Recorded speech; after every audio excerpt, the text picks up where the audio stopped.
মডার হাল বসিয়ে শুক্রবারে বক্সিগঞ্জে পড়তে পারে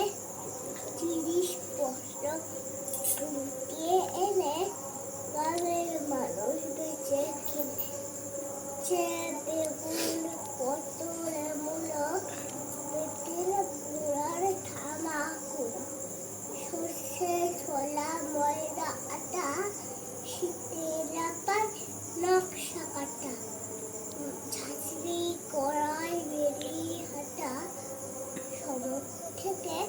সস্তা ছাটা কলসি ভরা এক বুড়ি মাছে যত বেলায় উড়ে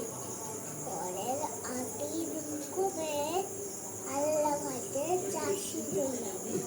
অন্ধকারায় বন্ধের পরে কান শুনিয়ে বিক্রি করে পাড়ার ছেলে সানের ঘাটে জল ছুটিয়ে কাটে